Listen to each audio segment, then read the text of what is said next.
Lecture 11, Nietzsche, the Immoralist.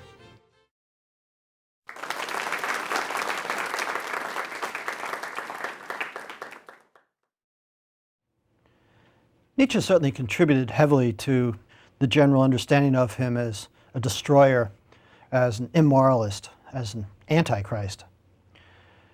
He claims himself to be an immoralist, and I think this is perhaps more than anything else one of the reasons why he is so often attacked in philosophy and outside of philosophy as a danger. The truth is that Nietzsche was generous, kind, courteous, trustworthy, a good friend, and my guess is he probably never did an immoral thing in his life. So one is tempted to ask, was he so out of sync with himself that the philosophy on the one hand praises and defends immorality, while he himself was a perfectly moral, good citizen? And I think the answer is no. That's not what's going on here. It's not a matter of the philosopher out of sync with his philosophy. Nietzsche, more than anyone, insisted that the philosopher should be an example of his philosophy. But then we have to understand what he means by immorality, and it's not what you immediately would think it to be.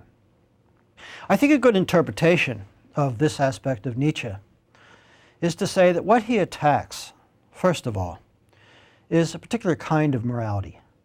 Not morality across the board, and certainly not ethics and values as such. He attacks Judeo-Christian morality, and even that, I think we should be very careful, not in all aspects. What he dislikes about Judeo-Christian morality is, first of all, its emphasis on the otherworldly, and its detraction from our enjoyment of, our attention to this life. But more deeply, there are a number of notions in Judeo-Christian morality which lend themselves to cruelty and hypocrisy, and it's these that Nietzsche wants to call into question. In particular, there is an interpretation of Judeo-Christian morality which emerges at the beginning of the 19th century, at the end of the 18th, defended by Immanuel Kant and some of his followers. It takes the Judeo-Christian morality to be essentially a kind of rational morality, and it is defined most of all by what Kant calls the categorical imperative, the notion of a general, universal, rational principle which is binding on all rational creatures, in other words, on all human beings. What's wrong with such a morality? Well, just to start, one can ask whether universal principles in any form, whether defended by reason or not, do in fact apply equally to all human beings. One can go cross-cultural and very quickly ask whether, for example, a native of Samoa or India or South Africa or Finland really should be subject to the same kinds of moral strictures that a citizen in bourgeois Germany would be bound by. One can ask, I think, more insightfully, whether in fact principles do apply to everyone equally.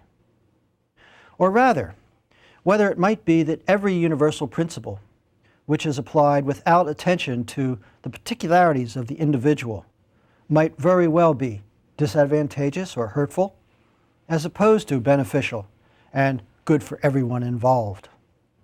Take, for example, something I have to do quite often, grading a class of students.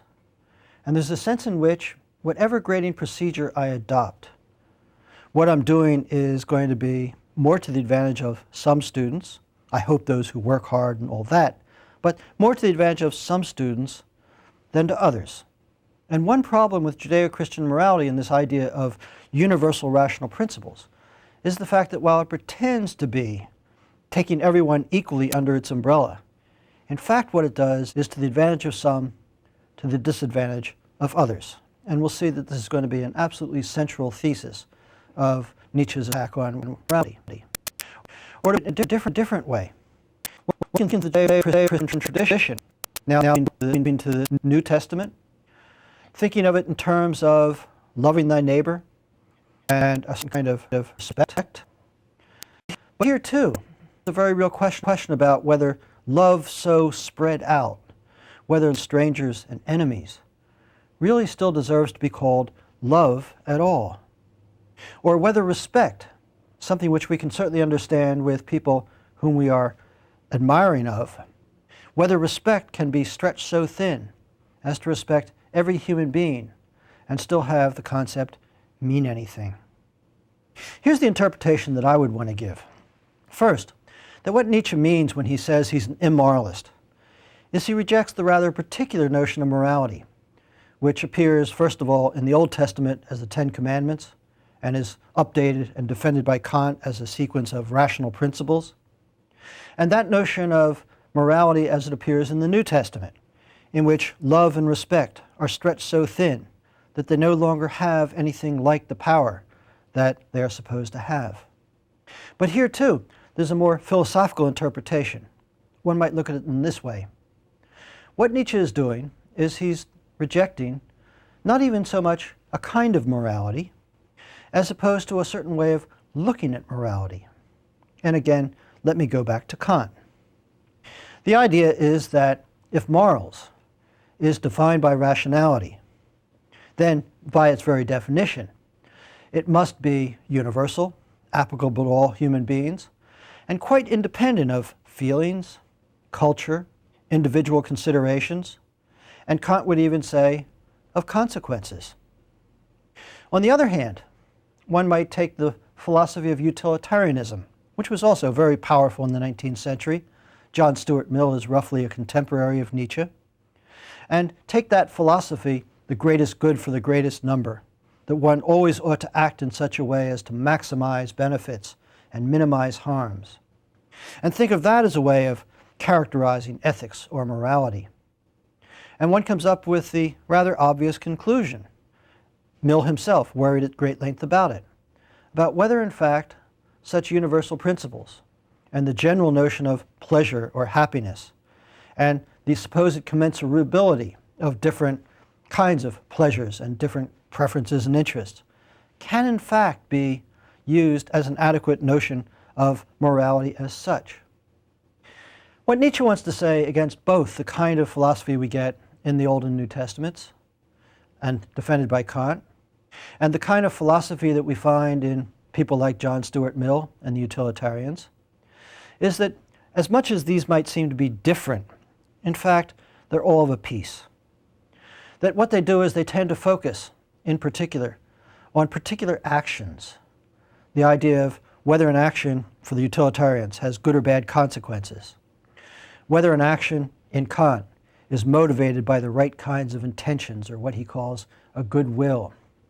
Whether an action is motivated in the New Testament by love, or whether an action is motivated, as in the Old Testament, by the fear of God and a universal commandment. What he wants to say is that there's an alternative to thinking about things in this way. There's an alternative focus which has been ignored. And in fact, it's a very old philosophy, one that has very strong credentials, but nevertheless has almost disappeared from modern thinking. The way I would put it is it's a philosophy of virtue, a philosophy of character. One thinks, for example, about the ethics elaborated by Aristotle. It is defined not by rules, not by the right thing to do, certainly not by love, fear of God, but rather it is all defined in terms of and motivated by a person having good character, a person having the right kinds of virtues. And one of the interesting features of having the right kinds of virtues is that it escapes from the kind of dilemma which has come down to us as really almost the essence of Christian modern ethics. And that is the kind of split between, put it one way, pleasure on the one hand and duty on the other. Or to put it in a different way, the split between how one conceives of oneself as a righteous person and how one conceives of oneself in terms of self-interest. Or very simply, the kind of split we find in such modern writers as Ayn Rand between selfishness on the one hand and altruism on the other. Well, what Nietzsche wants to say is this is a false dichotomy.